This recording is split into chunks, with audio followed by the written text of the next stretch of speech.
चलो सुनो ध्यान से।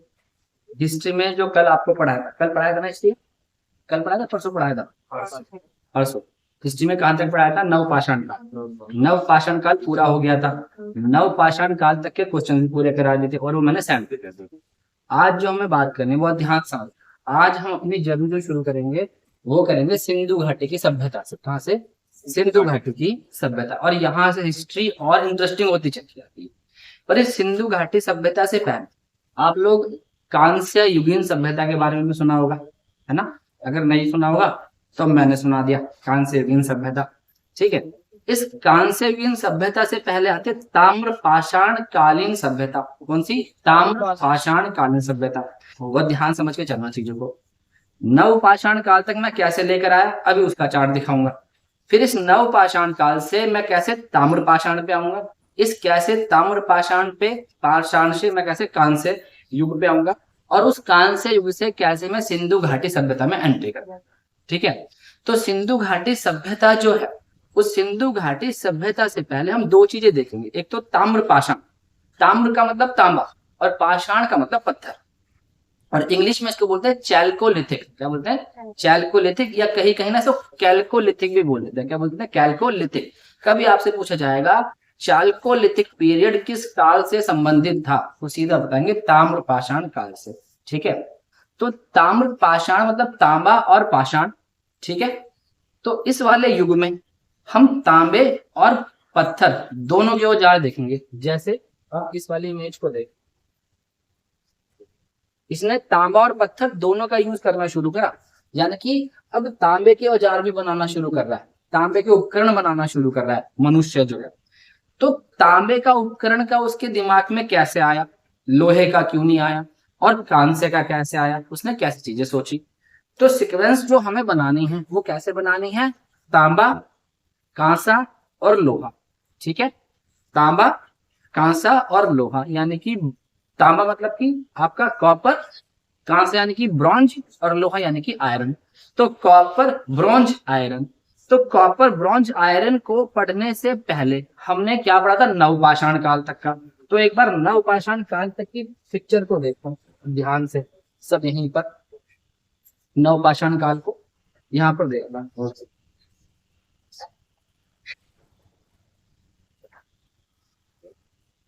ठीक है, अब यहाँ देखो, हमने प्राचीन भारत के इतिहास को कितने खंड में तोड़ा है?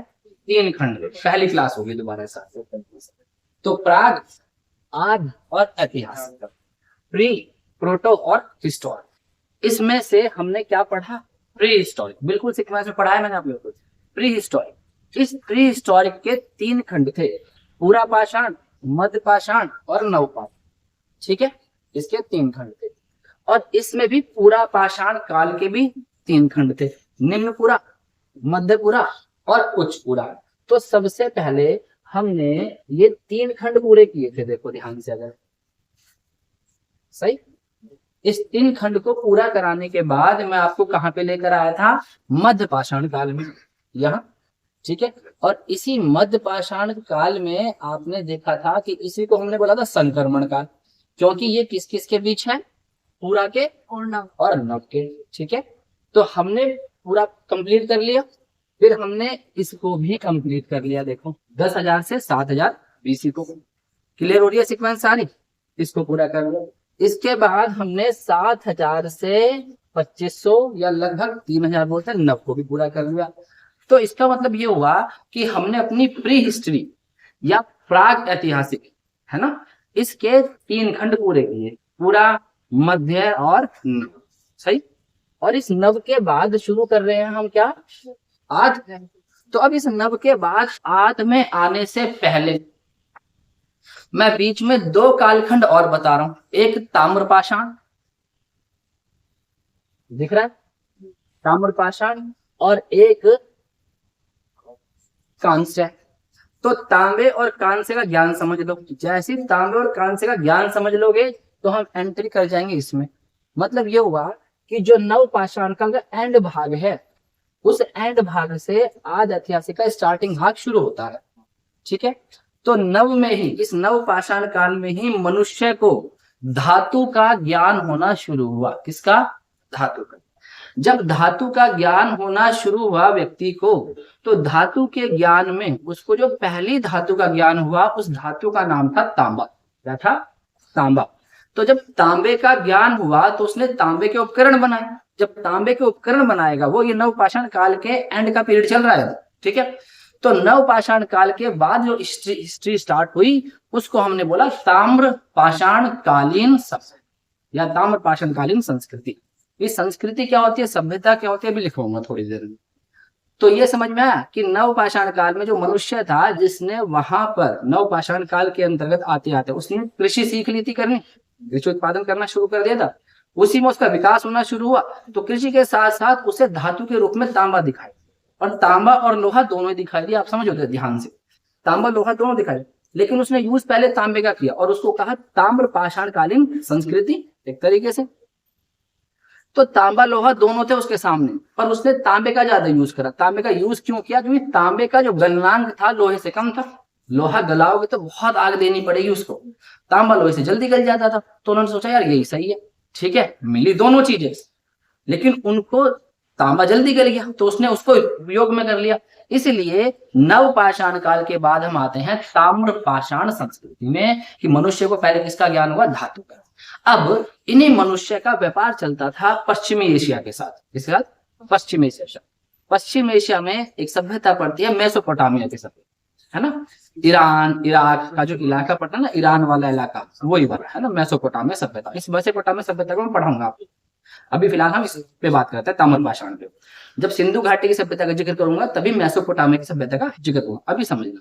तो जो पश्चिमी एशिया के साथ व्यापार करते थे, भारतीय लोग किससे व्यापार करते थे? पश्चिमी एशिया। तो पश्चिम एशिया से इन्होंने टिन को मंगाना शुरू करा आयात के रूप में, मतलब आदान प्रदान चलता रहता था। वैसे मानो जब मानव विकसित हो रहा है तो धीरे धीरे चीजों का आदान प्रदान तो करेगा। तो इन्होंने किसका यूज किया? टिन का। यहाँ दिख रहा है सबको ये टिन है, ठीक है। तो टिन का, अब जब टिन इन्हें मिला तो टिन के साथ इन्होंने तांबा गला दिया। जब टिन के साथ तांबा गलाया तो एक और नई धातु का विस्तार हुआ, और उसी धातु को बोला ब्रॉन्ज या कांसा। तो कांसा किस किस का मिश्रण होता है? तांबे का और टिन का, है ना। तो जब तांबा और टिन इन्होंने मिला लिया तो ताम्रपाषाण काल के बाद आई कांस्य युगीन सभ्यता। कौन सी आई? कांस्य युगीन सभ्यता। और ये कांस्य युगीन सभ्यता जो थी, ये हड़प्पा कालीन सभ्यता के अंतर्गत ही विकसित हुई, और यहीं से विकास होना शुरू हुआ हड़प्पा सभ्यता या सिंधु घाटी सभ्यता का। तो नवपाषाण, नव के बाद ज्ञान हुआ तांबे का, उसके बाद इन्होंने आयात करना शुरू करा टिन। तो ताम्रपाषाण के बाद आया आपका कांस्य युगीन सभ्यता, और कांस्य युगीन सभ्यता के साथ साथ जन्म हो गया हमारा सिंधु घाटी की सभ्यता का। तो ऐसे आई सिंधु घाटी की सभ्यता तक। हम ऐसे पूछ सभ्यता कब कहेंगे? जब मानव का विकास और ज्यादा हो जाएगा तभी तो सभ्यता कहेंगे, उससे पहले थोड़ी सभ्यता कह सकते। तो मानव का विकास जब हुआ, कब हुआ? जब उसने और धातु का भी ज्ञान सीखा। जब धातु का ज्ञान सीखा तो उसी को कहा ताम्रपाषाण, ठीक है। और उसके साथ जब उसने मिक्सचर करके और ज्ञान बढ़ाया तो उसे कहा सिंधु कांस्य युगीन सभ्यता, और इसी कांस्य युगीन सभ्यता से जन्म हो गया सिंधु घाटी सभ्यता का। यानी सिंधु घाटी सभ्यता के जो लोग थे वो कांस्य का उपयोग करना भी जान गए थे और तांबे का उपयोग करना भी जान गए थे। तो नव के बाद आएगा ताम्र, और ताम्र के बाद आएगा कांस्य, और फिर स्टार्ट हो जाएगा सिंधु घाटी की सभ्यता या हड़प्पा सभ्यता। तो आज हम ताम्रपाषाण और कांस्य युगीन इस सभ्यता तक आ जाएंगे, और फिर अगली क्लास जो होगी वहां से स्टार्ट करेंगे सिंधु घाटी की सभ्यता। समझ में आया? क्लियर हुआ? अब एक बार इस चार्ट को आप लोगों को मैंने बना रखा था, इसे अच्छे से देख लें। जब हम इस पे आएंगे, इससे पहले हमने क्या कवर किया? प्राग। तो यहाँ पर कोई लिपि नहीं थी, ठीक है, सिर्फ क्या थे? पुरातत्व। यहाँ लिपि आ जाएगी, यहाँ लिपि आ जाएगी, पर उस लिपि को पढ़ा नहीं जाएगा। याद रखना है कि आदि ऐतिहासिक में लिपि आ जाएगी, उसे पढ़ा नहीं जाएगा। और यहीं आएगी आपकी क्या? सिंधु घाटी की सभ्यता। इसका मतलब है सिंधु घाटी की सभ्यता के लोगों को ध्यान समझना। तांबे का ज्ञान था, बताओ, सिंधु घाटी सभ्यता को बिल्कुल ज्ञान था। इन्हें कांसे का ज्ञान था, बिल्कुल ज्ञान था। क्या लोहे का ज्ञान था? लोहे का ज्ञान नहीं था। लोहे का जो ज्ञान होना शुरू होगा वो आएगा 1000 BC के आसपास। तो सिंधु घाटी की सभ्यता के लोगों को लोहे का ज्ञान नहीं था, इसलिए लोहा युगीन मैंने पढ़ा ही नहीं। लोह युगीन को मैं सिंधु घाटी की सभ्यता के बाद कवर कर रहा हूं। अब इस वाली चीजों को मैं चार्ट के साथ लिखवाता चलूंगा, तो उसे समझते चलना, ठीक है। हेडिंग डालो।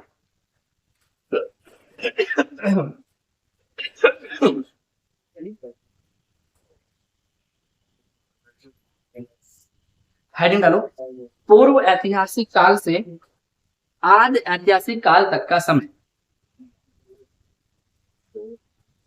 पूर्व ऐतिहासिक काल से, ध्यान देख मेरा, ये कलर सही चमक रहा है भाई, इसमें सही चमक रहा है, कैमरे में मत छो, तुषार देख, ये वाला ठीक है। पूर्व ऐतिहासिक, बिल्कुल विद चार्ट चलना, एकदम नहीं घबराओगे आप। पूर्व ऐतिहासिक काल से आद ऐतिहासिक काल तक का समय। पूर्व ऐतिहासिक काल से आद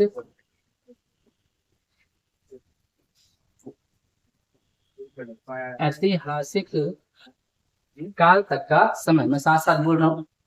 अच्छा, जो बच्चे ऑनलाइन पढ़ रहे हैं, आज की क्लास आपकी हमने अपने ऑफलाइन बैच के साथ ही शूट की है, तो आप भी लिखते चलो, ठीक है, ये भी लिख रहे हैं, आप भी लिखते चलो, सही बात नहीं है भाई, है तो कभी कभी तो ऐसे भी पढ़ा देना चाहिए, ठीक है।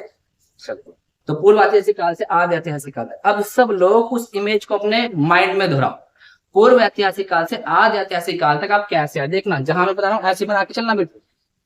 सबसे पहले था पूरा पाषाण काल, यही था। पूरा पाषाण काल के बाद हमने पढ़ा मध्य पाषाण काल, ठीक है। और फिर हमने पढ़ा इसके बाद में नव पाषाण काल। आप लोग इस चार्ट को नीचे नीचे बनाना।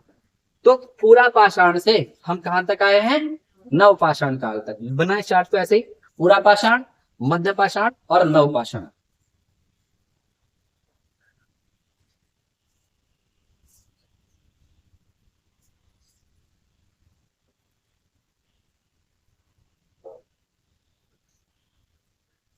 पूरा पाषाण, मध्य पाषाण, नव पाषाण, पैलेयोलिथिक, मेसोलिथिक और नियोलिथिक, ठीक है। पैलेयोलिथिक, मेसोलिथिक और नियोलिथिक, सही है। अब अगर आपसे पूछा जाए कि पूर्व ऐतिहासिक काल से आदि ऐतिहासिक काल तक आप किस प्रकार आए, तो आपको पता है पूरा, मध्य एंड नव। तो हम नव पे आ गए। नव के बाद जो हमने अपनी कहानी शुरू करी, किसके बाद, नव के बाद। तो नव पाषाण काल को समझना, जब ये नव पाषाण काल चल रहा है, तो इस नव पाषाण काल के हमने दो खंड करे। एक खंड करा आरंभिक ताम्र पाषाण कालीन संस्कृति, और एक पढ़ा हमने अन्य ताम्र पाषाण कालीन संस्कृति। बहुत ध्यान से, इस नव पाषाण काल के अंदर दो खंड बना के पढ़े, नव का स्टार्टिंग का भाग और नव का एंड का भाग। नव के एंड के भाग से ही हम स्टार्ट कर देंगे सिंधु घाटी की सभ्यता। अब हेडिंग डालो, नव पाषाण काल, लिखो नव पाषाण काल। और भी चार्ट चलते चलेंगे। नव पाषाण काल लिखे इस समय, नव पाषाण काल में लिखे,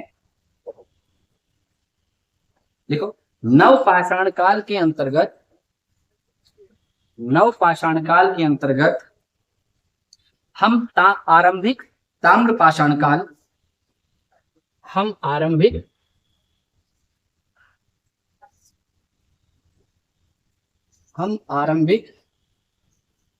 ताम्र पाषाण काल और अन्य ताम्र पाषाण काल को देखते हैं, और अन्य ताम्र पाषाण काल को देखते हैं, ठीक है। ये चार्ट बनाए, उसके नीचे ये चार्ट बनाए। नव पाषाण काल पूरा समझा दिया मैंने। अब उस नव पाषाण काल से कैसे हिस्ट्री स्टार्ट हो रही है ताम्र की, उसको क्लियर कर रहा हूं। तो नव पाषाण काल के अंतर्गत हम आरंभिक ताम्र पाषाण काल और अन्य ताम्र पाषाण काल को देखते हैं।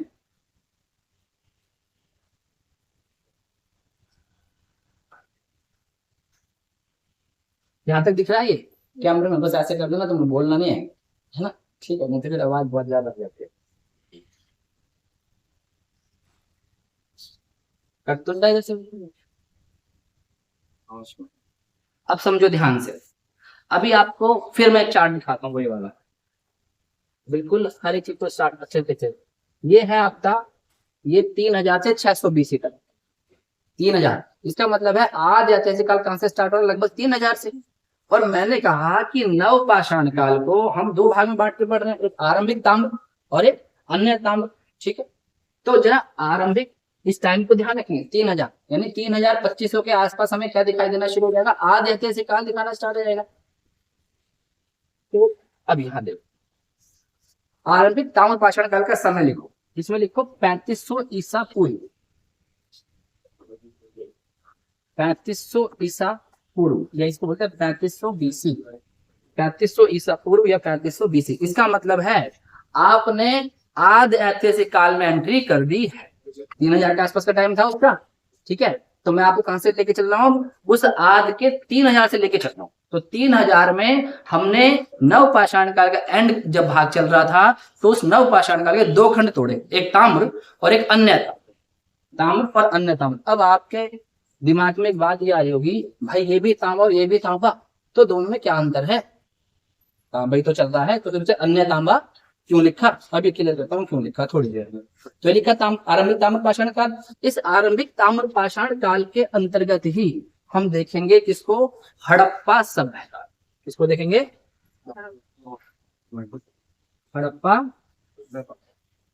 सभ्यता को। ठीक है, तो हड़प्पा सभ्यता किसके अंदर दिखाई दी, आरंभिक ताम्र पाषाण काल के अंतर्गत हड़प्पा सभ्यता दिखाई देगी। और इसका जो टाइम पीरियड रहेगा वो रहेगा आपका 2600 ईसा पूर्व से लगभग 1900 ईसा पूर्व तक, 2600 से 1900 ईसा पूर्व तक। और ये जो हड़प्पा सभ्यता थी, यही थी पहली नगरीय सभ्यता। तो इसके आगे आप लिख देंगे नगरीय सभ्यता, नगरीय सभ्यता।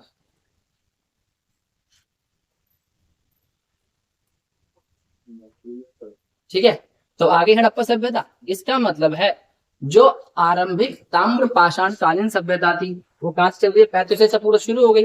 तो हड़प्पा सभ्यता के जो लोग थे उन्हें किसका ज्ञान हो गया, तांबे का ज्ञान हो गया।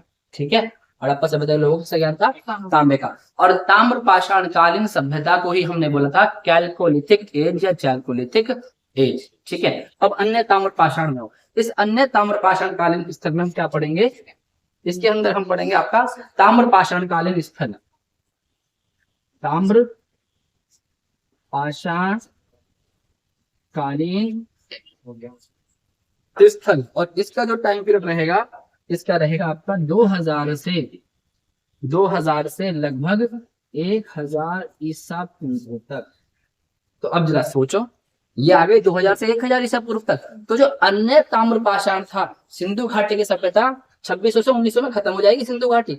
जब सिंधु घाटी सभ्यता खत्म होगी तो उसके बाद कुछ ना कुछ तो हुआ होगा, जब कोई सभ्यता खत्म हो तो उसका कुछ ना कुछ तो हुआ होगा।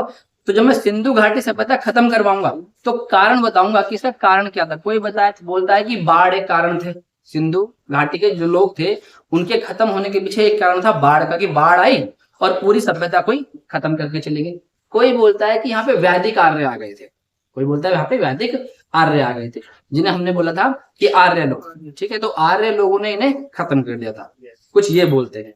तो जब सिंधु घाटी की सभ्यता खत्म होगी तो उससे लेकर इसके बीच में, यानी कि 2000 से 1000 का बीच का जो टाइम पीरियड था, उसमें क्या हुआ, फिर 1000 से क्या स्टार्ट होगा, तो उसको देखिए। 1000 से हमारा स्टार्ट होगा वैदिक सभ्यता के आसपास का टाइम पीरियड।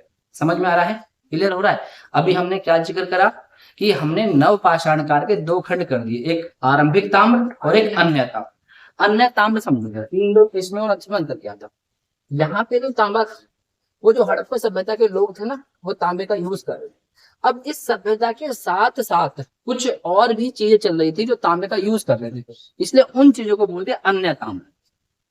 हड़प्पा सभ्यता के लोगों ने जिसे करा उसे पढ़ लिया हमने आरंभिक ताम्र में, हड़प्पा सभ्यता के पैरेलल उसके बाद में जो चला उसे बोल दिया हमने अन्य ताम्र में। तो पहले किसका ज्ञान रहा, तांबे का ज्ञान रहा। इतनी बात समझ में आई, ठीक है, लिखें इसके बारे में, यहां तक लिख लिया, ये चार्ट बना लिया पूरा, लिखो इसके बारे में। हड़प्पा सभ्यता के बाद,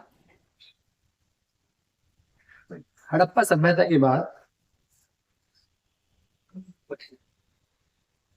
परिवर्ती सॉरी परवर्ती हड़प्पा सभ्यता के बाद, परवर्ती यहाँ पे लिखते हैं परवर्ती, यानी उसके बाद कभी आफ्टर, परवर्ती हड़प्पा संस्कृति को देखा जाता है।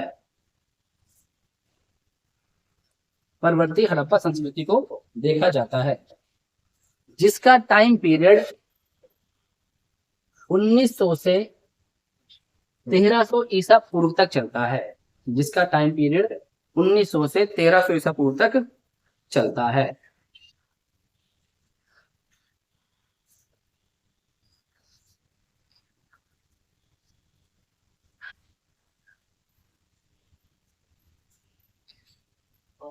ठीक है, तो अब यहाँ पर जो है ना हड़प्पा सभ्यता, इसके बाद क्या स्टार्ट हुआ हमारा परिवर्ती। परिवर्ती जरा समझूंगा, जो हड़प्पा सभ्यता के लोग थे, है ना, जो हड़प्पा सभ्यता के लोग थे, तो इनके बाद जो इनकी संतान है ना, इनकी जो संतान है, तो इनकी संतान ने भी जैसे हड़प्पा सभ्यता के लोग जो जो काम तांबे से करते थे, तो इनकी संतान ने भी वही वही काम किए तांबे से, तो इसलिए बोला उसे परवर्ती हड़प्पा सभ्यता। और इन्होंने इधर इन्होंने उससे हटके काम किए, तो इन्होंने बोला अन्य ताम्र पाषाणकालीन सभ्यता। अब ध्यान समझना, ये कहां तक आ रहा है 1300 तक, और ये कहां तक आ रहा था 1000 तक, तो लगभग दोनों 1300 1000 तक आ गए हैं। तो इसी 1300 1000 के मिक्सर के बाद, लगभग 1000 के बाद, लगभग 1000 के बाद से शुरुआत होती है लोह युग। तो कुल मिलाकर क्या हुआ कि हड़प्पा लोगों को लोहे का ज्ञान नहीं था, क्योंकि हड़प्पा सभ्यता 1900 में खत्म हो रही है ऑलमोस्ट, ठीक है, और अन्य ताम्र पाषाण कालीन की सभ्यता खत्म हो रही है लगभग 1000 के आसपास, और लोहे का ज्ञान आ रहा है 1000 में। जब लोहे का ज्ञान 1000 में आ रहा है, तो फिर सोचो ना कि सिंधु घाटी की सभ्यता, हड़प्पा सभ्यता के लोगों ने लोहे का यूज ही नहीं करा। जब लोहे का यूज नहीं करा, तो उन्होंने किस धातु का यूज करा, तांबे का, इसलिए उन्हें किसका ज्ञान था, तांबे का। तो आप लगाएंगे हड़प्पा सभ्यता के लोगों को तांबे का ज्ञान था, ना कि लोहे का। लिखें इसमें, लिखो, इन सभ्यताओं का समय लगभग 1000 ईसा पूर्व तक रहा, लगभग 1000 ईसा पूर्व तक रहा, और इसी 1000 ईसा पूर्व के आसपास से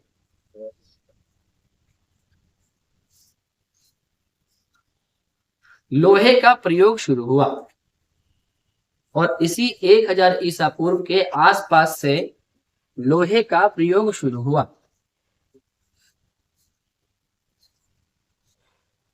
अर्थात हम ये कह सकते हैं कि हड़प्पा सभ्यता के लोगों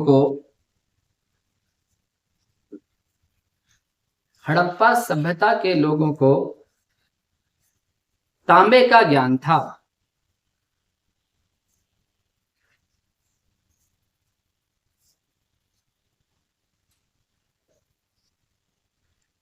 ठीक है, पैराग्राफ चेंज कर देना। कुल मिलाकर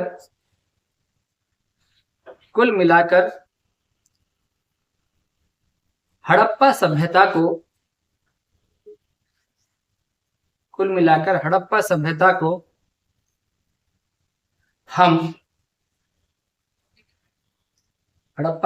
को हम ताम्र पाषाण काल के अंतर्गत ही रखते हैं।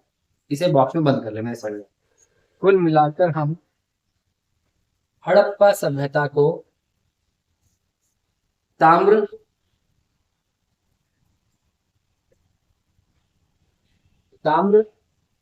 पाषाण काल के अंतर्गत ही रखते हैं।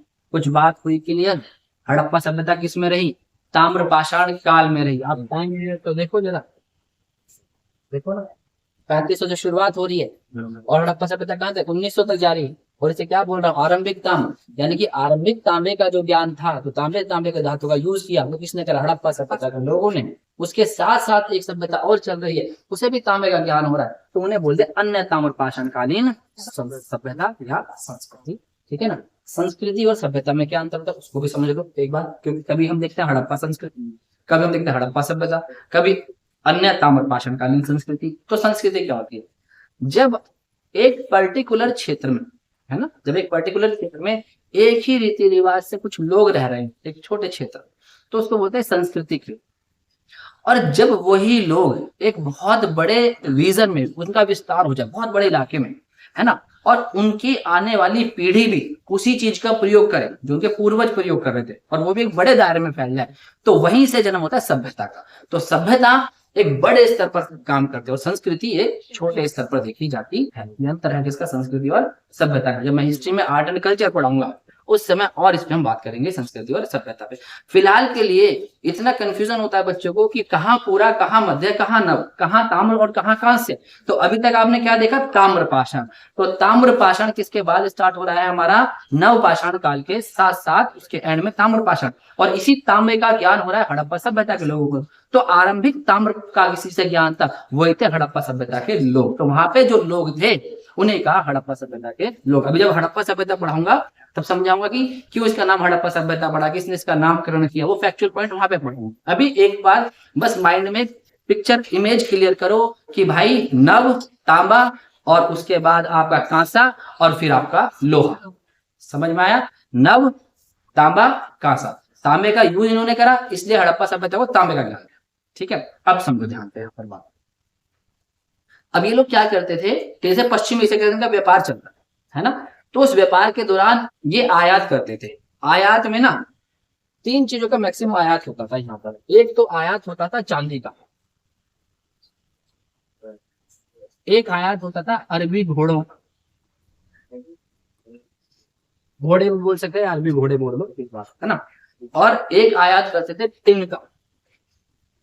टिन, इस घोड़े वाली बात को बाद में दिखाएंगे क्योंकि अभी तो चांदी का, टिन का, और एक और घोड़े, घोड़े जो बाद में है ना, उसको आप मेंशन करना चाहो तो कर सकते। ठीक है, अब जरा सोचो, जो टिन का इन्होंने आयात करा, तो इस टिन के साथ इन्होंने किसको मिक्स कर दिया, तांबे। और जैसे ही टिन के साथ तांबे को मिक्स करा तो बना कांस्य, है ना, और जन्म हुआ कांस्य युगीन सभ्यता का। इसका मतलब है जब तांबे के ज्ञान के साथ साथ इन्होंने टिन मिलाना शुरू करा तो इस युगीन हड़प्पा सभ्यता का ही नाम पड़ा कांस्य युगीन सभ्यता। लिखो पैराग्राफ चेंज करके।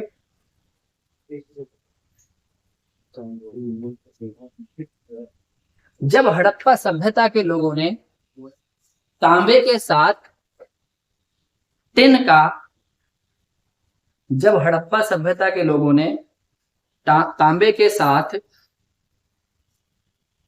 टिन धातु का प्रयोग शुरू किया तो जन्म हुआ कांस्य युगीन सभ्यता का। जब हड़प्पा सभ्यता के लोगों ने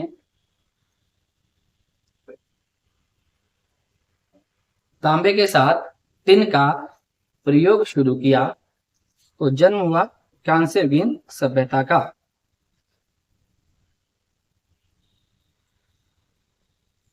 तो इसलिए हड़प्पा सभ्यता को कांस्य युगीन सभ्यता भी कहा जाता है। इसलिए हड़प्पा सभ्यता को कांस्य युगीन सभ्यता भी कहा जाता है। Bronze as.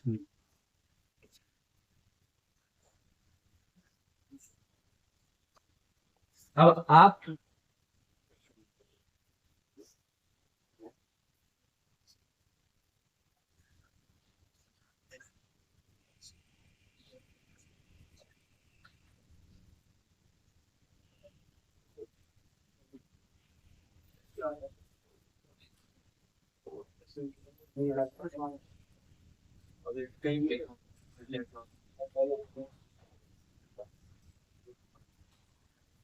ठीक है, अब सुनो ध्यान से, यहाँ पर यहाँ तक की बात हुई।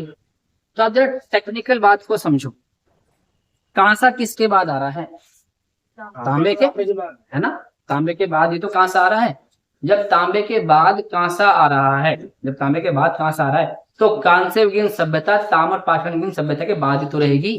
क्लियर हो रही है बात। तो पहले कौन सी सभ्यता, ताम्र पाषाण, और फिर कौन सी, कांस्य युगीन, और इन सब के अंतर्गत ही कौन पनप रही थी, हड़प्पा सभ्यता।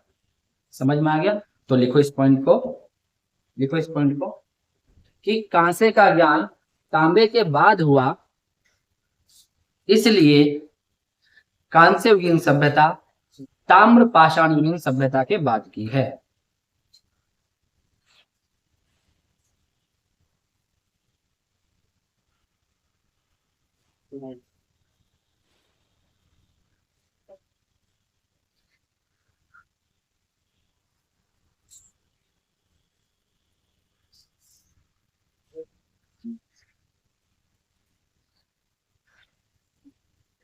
नोट करके लिख लेना। टिन, टिन मतलब जो हमें किसमें मिला था, तांबे में। टिन ईरान, टिन ईरान से आयात किया जाता था।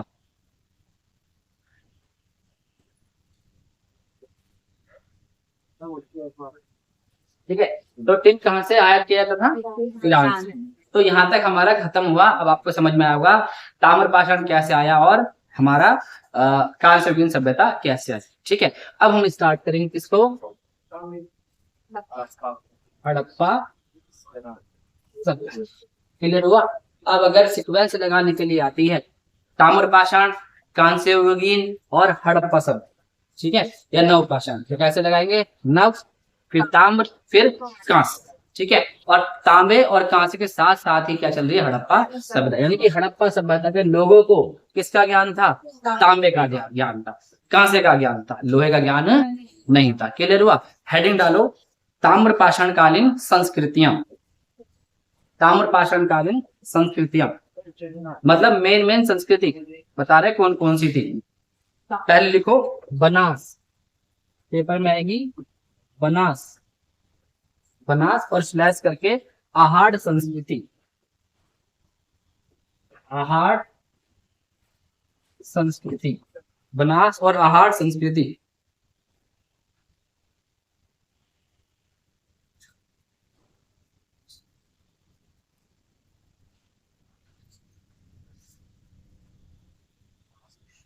ठीक है, ये जो बनास और आहार संस्कृति थी ये कहाँ की थी, राजस्थान की। कहाँ की, राजस्थान की। लिख लो, ये संस्कृति राजस्थान की थी और यहां से बड़ी मात्रा में तांबे, यहां से बड़ी मात्रा में तांबे के बारे में पता चला है।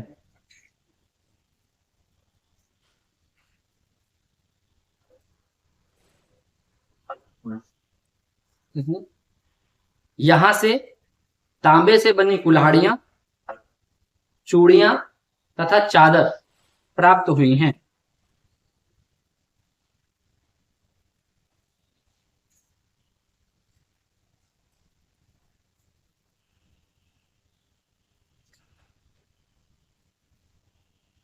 यहाँ के प्रमुख स्थल यानी कि फेमस जो प्लेस है, यहाँ के प्रमुख स्थल गिलुंद है, गिलुंद और आहार, गिलुंद और आहार, आहार। तो अगर आपसे पेपर में आएगा गिलुंद,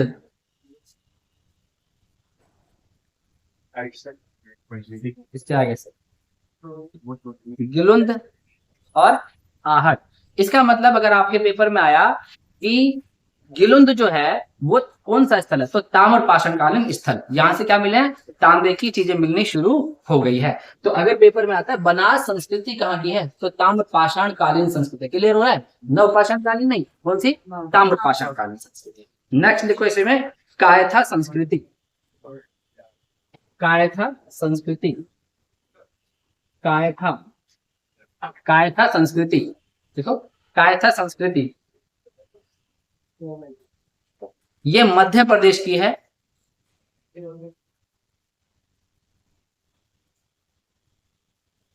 ये मध्य प्रदेश की है।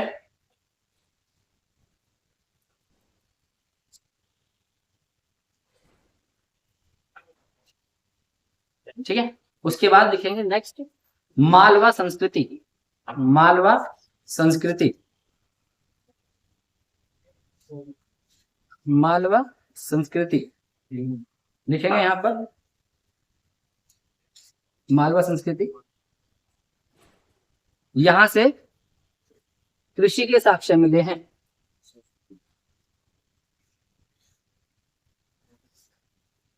और लास्ट लिखेंगे जोरवे संस्कृति, मारवा के बाद लिखिए जोरवे संस्कृति, जोरवे संस्कृति लिखेंगे। ये महाराष्ट्र की है,